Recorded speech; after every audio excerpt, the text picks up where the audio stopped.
özellikle 6 Şubat depremde bir tarafta şehri ihya etmeye çalışıyoruz.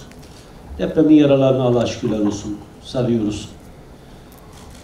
Malatya'mızda işler iyi, yolunda. Allah'a hamdolsun. Yani yıl sonuna kadar inşallah bütün konutlarımızı bitirmeyi veya bağımsız bölümleri bitirmeyi hedefliyoruz. Tabii bir taraftan da belediyemizin diğer işleri, bütün işleri devam ediyor. Hem seçim satma halinde hem de seçimden sonra sahada en çok karşılaştığım taleplerden biri de iş talepleri var. Böyle bir ihtiyacın olduğunu biliyorum. Biz bu amaçla istihdam merkezi kurduk. Bu istihdam merkezinde biz dedik ki çalışmak isteyene Malatya'da iş var. Hakikaten çalışmak isteyene iş buluyoruz.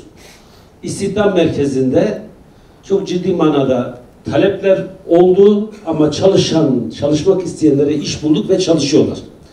Bir işe girmişsek bu işin hakkını vermemiz gerekiyor. Ömür çabuk geçiyor. Amelimizle, ölümle baş başa kalacağız.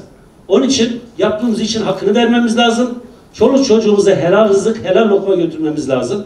Onun için bunu herkes elindeki işin kıymetini bilmesi lazım. İnşallah nasip olacak. İşte hanginize nasip olacak? Olmayanlar da üzülmesinler. Yedekleri var. İleride gene alacağız. Ben hep şunu söyledim. Biz dedik ki seçim döneminde de söyledik. Şeffaf olacağız dedik. Adaletli olacağız. Hesap verebilir olacağız dedik. Biz bunu adalet duygumuzdan hareket ederek yapıyoruz. Keyfi alıp asla yapmıyoruz. Biz dedik adil olacağız. Şeffaf olacağız. Hesap verebilir olacağız. Biz dedim ya bu millete söz verdik. Millete hizmet edeceğimizi söz verdik. Toplamda 455 kişinin başvurusu alındı. 255 kişi uygulama sınavına girmeye hak kazandı. Uygulama sınavı sonucunda ise 109 aday bugün yapacağımız kura çekimine katılmaya hak kazanmıştır. Her şey var mı? Yeter mi? Bunu incelediler. Onun neticesi yeterli olanları sınavdan geçirdiler. 109 tane aday var. Dolayısıyla şimdi bir kura çekilecek. Ağır vasıta pozisyonu için 364 başvuru alınmış. 214 aday uygulama sınavına katılmaya hak kazanmış. 89 aday sınavdan başarılı olmuş. Bekolo'da operatörlüğü için 62 başvuru alındı. 29 aday sınavı kabul edilmiş. 9 aday başarılı olmuş.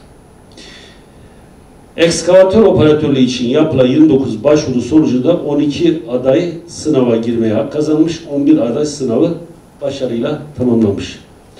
Şimdiden hayırlı olsun diyorum. İlk önce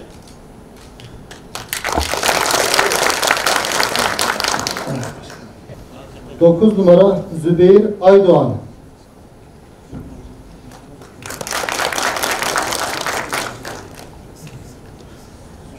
7 numara Ömer Özcan.